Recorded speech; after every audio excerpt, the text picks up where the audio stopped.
everyone, welcome to today's video. My name is Sandy. If you're new, hi, good to see ya. And today I would like to talk to you about the books that I read in the month of July.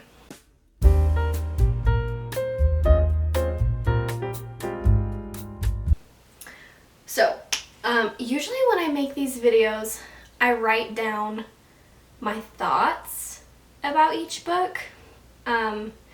And today I'm going to try just remembering and just kind of saying what I think about it instead of like make it less scripted. And if I hate it, then I'll refilm it. We'll see how it goes because sometimes I can get rambly. Yeah, July was a pretty good reading month for me. I read 3 books. I DNF'd 1, which I'll talk about in a second. But compared to June, it was good. I didn't read any books in June at all, not even a single one. So I was happy that I got some books in during July, and I'm hoping for a good reading month in August. So the first book that I read was In My Dreams I Hold a Knife by Ashley Winstead. Is that right? That's why I write things down. Ashley Winstead is the author of In My Dreams I Hold a Knife. And basically it's like about these 6 friends, and you kind of have dual timelines of when they were in college together and then now at their 10-year reunion. And one of the friends, there was like 7 total, one of them was murdered, and one of the other people in their group was accused of her murder but was found not guilty. So it's still kind of like an unsolved thing. They don't know actually what happened to her. They don't know who killed her. And now they're kind of at this 10-year reunion, and some events transpire and kind of all of their secrets start coming out, and so you just have a point of view of one character. And I gave this book 4 out of 5 stars, I think. Do I even know? I did. I gave it 4 out of 5 stars. Should I have looked that up before I started this? Yeah, I should have. Did I? No. Anyway, I really enjoyed the writing style, and it's interesting because all of the characters are pretty gross people, and you don't like them at all. Like the main character, I was not rooting for her. I didn't really care if she did well, but I wanted to know what happened. And I actually watched an interview with Ashley Winstead that Noelle Gallagher did with her book club. And Ashley Winstead was talking about how she had this experience this one night where she was kind of wallowing in self-pity. She was like, I'm going to allow myself to wallow in self-pity because she had been rejected a bunch of times for her books. And so she's told herself, okay, I'm going to let myself be upset and wallow for this one night, and then I'm going to pick myself up and I'm going to keep going. And that when that happened, she kind of had this thought of like, what if I didn't tell myself that I had to stop wallowing in self-pity? And like, what if I leaned into it? What would a character look like that did that? And I thought that was such an interesting thing listening to her explain it. I'll link that video and I definitely think you should watch it if you read this book, or even if you don't, just because it's really interesting to hear about her writing style and like creative choices that she made and stuff. But yeah, she said that her goal was kind of to make these unlikable characters, and that her like main writing style, even though she's done kind of like different genres. I think her most recent release was a romance. It wasn't a thriller. But she said she likes messy female characters. And she does a great job of writing them. So yeah, I thought the writing was really well done. The storyline was really interesting. There were certain parts of it that I was kind of bored. And yeah, the main character, like I said, sometimes I got a little annoyed reading from her perspective because I was like, you suck. You're not a good person. But I think it was done in a really great way, because I don't think you have to like a main character to like a book, and sometimes it's better if you don't like the main character, but I think it has to be done in the right way, because it can be done really well or really poorly, and some books kind of toe the line there. So yeah, that was In My Dreams I Hold a Knife by Ashley Winstead, which I gave 4 out of 5 stars. The next book that I started reading and I DNF'd was The Devil in the White City by Erik Larson. This book is like half about H.H. Holmes, who was a serial killer in Chicago in the U.S. in the end of the 1800s, and also half about the World's Fair, which was in Chicago at that same time. And I thought it sounded really interesting, but I also thought that it was going to be more of like a narrative voice, and it kind of reads like a textbook to me. So I was starting to get a little bored. I made it like maybe 150 pages in, but it was like 750 pages long, and I was like, okay, this is interesting, but not enough interesting for me to read 750 pages of it when I'm feeling bored and I have other books that I want to get to. So that's why I decided to not finish it. I might go back to it at another time. Like, I don't think it was bad at all.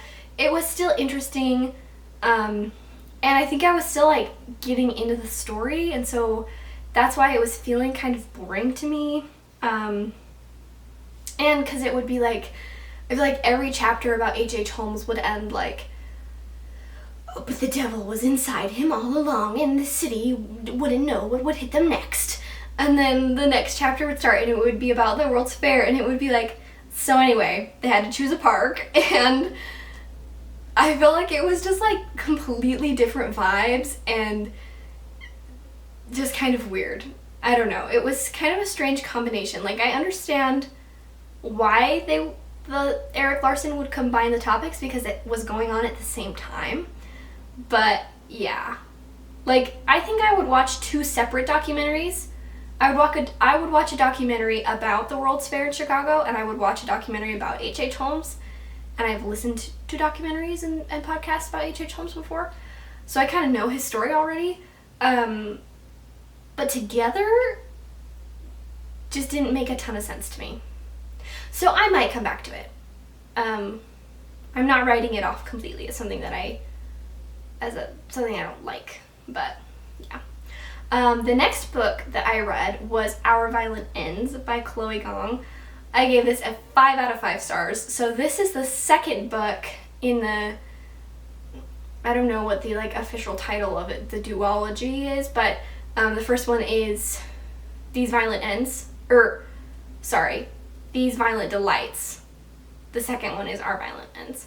And it's a Romeo and Juliet retelling set in 1920 Shanghai, and I really enjoyed the first one, and I was kind of nervous because I didn't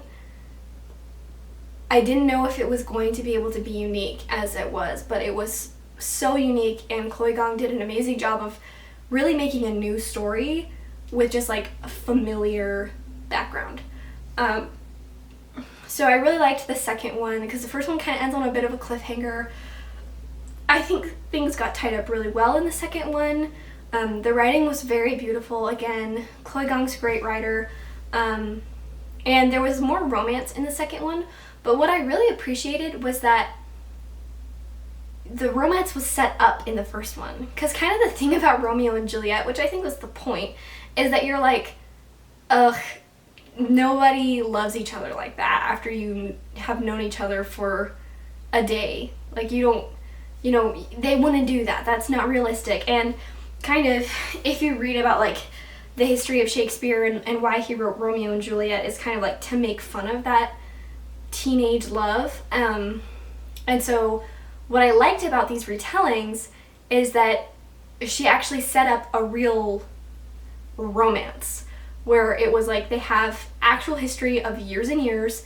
They're real people. They make bad decisions sometimes, and they're not always nice to each other, and they're not, it's not always this perfect love story. And so in the second book, I think you get a little more of that like lovey-dovey romance, but it felt okay to me because it had already been set up, and the characters were characters on their own. It wasn't just about the romance, you know what I mean? And it's very clean. Like, it's not graphic at all, which I appreciate because I don't really like that personally. So yeah, there's not a ton that I can say about it without spoiling it because it is the second book in a series, but I think that it's a series that's worth the read because it's 2 books. They're both kind of long, but they're really interesting and the writing is really beautiful. So yeah, the last book that I read, technically I finished it August 1st, but I read the majority of it in July, and I'm not going to give it a rating, which I'll explain why. So that's why I'm just going to include it in here. And I don't remember what the author's name is. Yolk by Mary H.K. Choi. Mary H.K. Choi. This book is interesting. So basically it's about these 2 sisters who were really close as kids and then not close anymore. They don't really talk to each other. They both live in New York, but they never see each other. And one sister is kind of like, the older sister is like very put together, very successful financially and in her career. And then the younger sister is like really struggling and kind of a mess. And basically she finds out that her older sister has cancer. And so then it's like their journey of reconnecting with each other. So I'm not ranking this rating this, because I'm not sure how I would rate it. So I'm just going to not rate it, but I'll tell you what I liked about it and what I didn't like about it, and take that as you will. We'll start with what I didn't like so we can end on a positive note. So what I didn't like about it is it swears a lot. A lot. I don't mind a few swear words here or there, but it was a lot of swearing. And that's something that I kind of had to just skim over. There was also some sexual things in it, and there were a few sections that I kind of just skipped and didn't really read that were more sexual in nature. Like, I don't think it was ever particularly graphic, but it was a little too much for me, so I kind of just skipped over it while I was reading. Let's see. Was there anything else about it that I did not like? I think that was about it. Just, and the writing style, it was good. It was good. What I did like about it, I liked how raw it was. It was very vulnerable, and very realistic. The sisters fight a lot, and they say really mean things to each other, and it's not like they can just reconnect and be best friends again. And even when they have kind of reconnected and work on it, they still have these fights. And I think it was very realistic with how they felt about their parents, fighting with their parents who live in Texas. So I think that it was a very realistic book. It's one of those books where it's very character heavy. There's not really a plot, it's just about the characters. And I kind of found myself having a bit of a hard time getting through it just because it wasn't that long. I think it was only like 400 pages or 450 or something, which is usually not that long for me. And I would sit there and I felt like I was reading forever, and then I would look and I would be like 150 pages in or only like 200 pages in, and I was like, wow, okay, this is really dragging on. Like, okay, let's move on. I didn't really like the main character that much, whose perspective you're reading from, but like, I don't think I would spend time with her, if that makes sense. But I appreciated the way that it was written and that it had that vulnerability. One thing that I will mention that is also mentioned at the very beginning of the book as a disclaimer is that it talks a lot about disordered eating, and it's not graphic, but sometimes it is detailed. And so I think that if that's something that you've struggled with or are struggling with, then maybe don't read this book, because it does talk about that, and you are reading from the perspective of someone who has an eating disorder. And that made me feel sad because, you know, you want to just say, no, you don't have to do that. You know, you don't have to do that to your body. And you're beautiful the way that you are. But I think that's kind of the point, is to have that vulnerability. And the author says at the very beginning of the book that she is speaking from her own personal experience with disordered eating. Which is kind of another reason why I don't want to rate it, is because to me, it felt like the author put a lot of herself in the book. And where it was so raw and vulnerable and personal, I just wouldn't feel right about giving that a star rating necessarily. I didn't know if I was going to finish it, honestly. I was about 70% through, and I was like, okay, do I want to finish reading this book? Because it's not super my cup of tea. This isn't really the type of book that I read usually. I'm not particularly enjoying it. Is anything even going to happen? But I decided to just read it, and I'm glad I finished it, but it's not really something that I would know how to recommend to people, if that makes sense. Like, I think that it's not something that I usually read, so I don't really have a like grasp of what that whole genre is like, because I think that you could say that it's probably more like literary fiction or contemporary maybe. And I don't read a ton of that. And I don't read a lot of these stories that are just kind of like, here's a character living their lives and there's not a plot. So it was an interesting reading experience for me. And it definitely made me uncomfortable at some points. Also just because, you know, like, that's not, like, their lifestyles are very different from what my lifestyle is, which is totally fine. But it's just, like, different. And so some of it was kind of uncomfortable to me. But I think at some points I was supposed to be uncomfortable. So in those moments I was like, yes, I really understand what the author is doing here. So yeah, that's kind of a convoluted review of that book. You might have to look into it more to decide if you want to read it. And maybe don't just take it off of what I'm saying, because I'm not really sure about it, to be honest. Yeah. So those were the books that I read. One thing that I do want to mention that I was going to say at the beginning of the video and I forgot was that, you know, if I ever say that I don't like a book, or even if I say I hated a book, I'm not saying that that book is objectively bad. It just means that I didn't like it.